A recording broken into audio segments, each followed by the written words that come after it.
नमस्ते सगळ्यांना. Hello guys, कसे आहात तुम्ही? Welcome to our channel all welcome back to our channel चला विथ अस.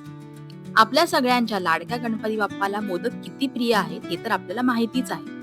मोदक बनवण्यासाठी एका कढईत किसलेलं खोबरं आणि गूळ एकत्र करून मध्यम आचेवर गरम करा. हे मिश्रण सतत हलवत राहा जेणेकरून गूळ खाली लागणार नाही. आता यामध्ये वेलची पूड आणि आपल्या आवडीचे ड्रायफ्रुट्स घालून मिश्रण झाकून थंड होऊ द्या. मोदकाचे पीठ तयार करण्यासाठी एका भांड्यात पाणी उकळवायला ठेवा आणि त्यात थोडं मीठ आणि तूप घाला. पाण्याला उकळी आल्यावर गॅस बंद करून हळूहळू तांदळाचं पीठ घाला आणि मिक्स झाल्यावर 5 मिनिटं झाकण बंद करून वाफेवर शिजू द्या. बाप्पाला मोदक इतके प्रिय का आहेत यामागे अनेक कथा आहेत. एका कथेनुसार एकदा बाप्पा खूप जेवले होते आणि त्यांना पोटदुखी चालू झाली.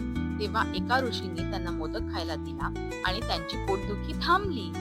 तेव्हापासून बाप्पांना मोदक आवडायला लागले असं समजलं जातं. आता back to our modak preparation. तर मळलेल्या पिठाचा गोळा करा आणि तो हातावर वाटीसारखा पसरवा. हळूहळू कळ्या पाडा आणि सारण भरून त्याला आकार द्या. आता हे तयार मोदक एका चाळणीमध्ये ठेवून साधारणपणे 15 ते 20 मिनिटं वाफेवर शिजू द्या. आणि हे झाले आपले गरमागरम आणि बाप्पाचे आवडते मोदक तयार.